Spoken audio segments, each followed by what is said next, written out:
Cruise news time. Well, there's a huge drug bust on an MSC cruise ship. Cruise ships are returning to Canada tomorrow, and Carnival's had its best week ever. Cruise news. Let's talk about it.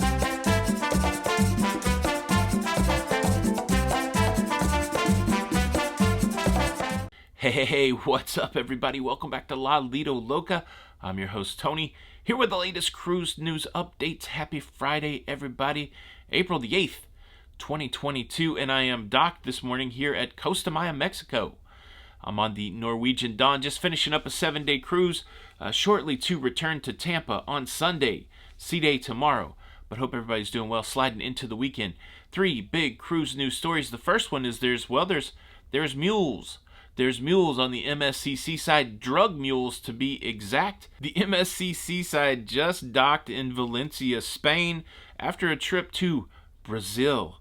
I'm not sure if these drug smugglers have never cruised before, but part of the process of disembarking the cruise ship is that your luggage is inspected by customs.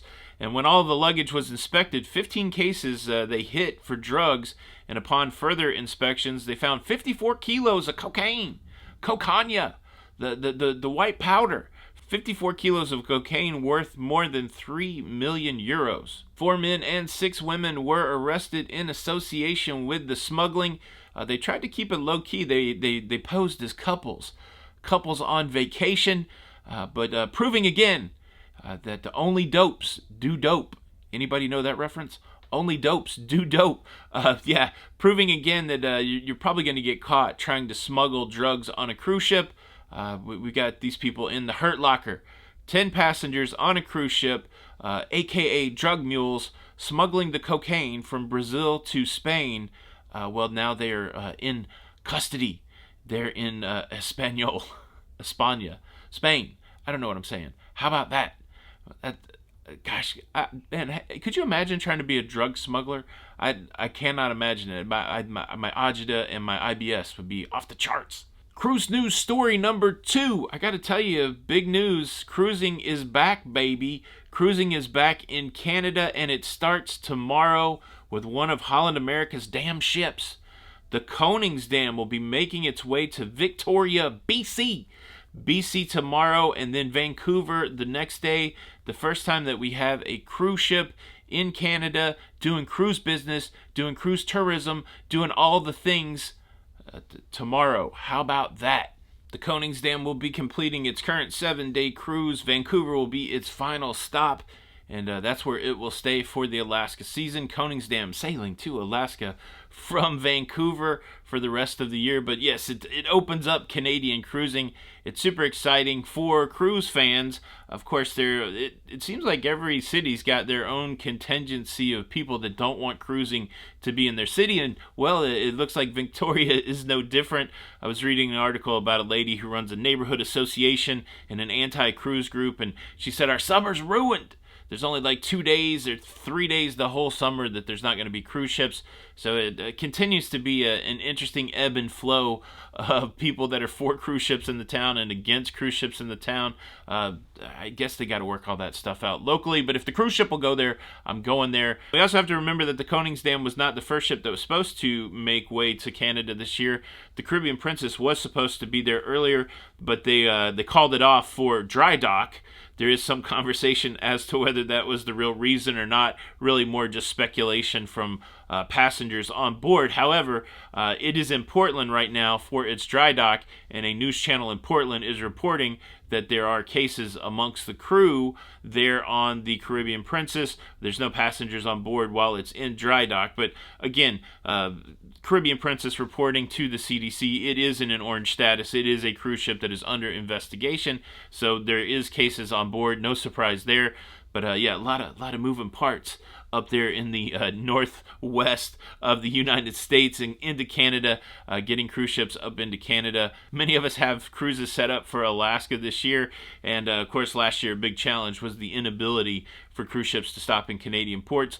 Looks like that hurdle will be jumped over this year. Man, I haven't been to Canada since 1989. Yeah, I'm going to be excited to stop and see what's up in Canada. Now I got to tell you about Carnival's best week ever, but first, first, let me quickly invite you to subscribe if you like staying up to date with everything that's going on in cruising. Please consider subscribing with the notification bell on. That way you don't miss out on any of these episodes. Well, look, the CDC, they dropped their threat warning, and the bookings for Carnival exploded. This is a conversation we've been having. How much impact does the CDC travel warnings have? How much impact do protocols have? What are the levers that have to be pulled to see really cruising demand go up gangbusters? Well, apparently for Carnival, it was the relaxation of the travel warning from the CDC. The week that the CDC dropped the travel warning for cruising, Carnival had the best week ever by double. They beat their record week for bookings by double. I didn't find an exact number for what that meant, but there is a lot of cheerleading going on the travel side from Carnival, saying, look at this. How about that? Biggest week ever. And look, even if Carnival is not your favorite cruise line, this is good news for all cruisers. It means that cruising continues to come back strong. Carnival is almost fully redeployed. I think there's one ship left that has not come back into service. And so, good times. Again, we continue to talk a little bit about the past. We continue to look toward the future, but I feel like we're getting closer and closer to the day where we won't be talking about the past. Boom, that's your cruise news. Exciting times for cruising right now. We're getting back at it. Hope everybody is having a great time out there. I hope you're just a few days away from your next cruise. And I'm going to go enjoy the sun of Mexico. Thanks so much for checking out the show today. I hope you enjoyed it. And look, you can show that you enjoyed it. All you got to do is click the like button, and there are consequences if you do not click the like button. And unfortunately, the punishment for you is this. If you do not hit the like button on today's video, you're going to own the exact same piece of luggage as a drug mule, and you're going to be embroiled in a mistaken identity drug mule luggage looks the same scenario. And it could mean jail time. You don't want that. All you gotta do is hit the like button. This is Tony for Lido, Loca, and until the next time, we'll see you on the Lido.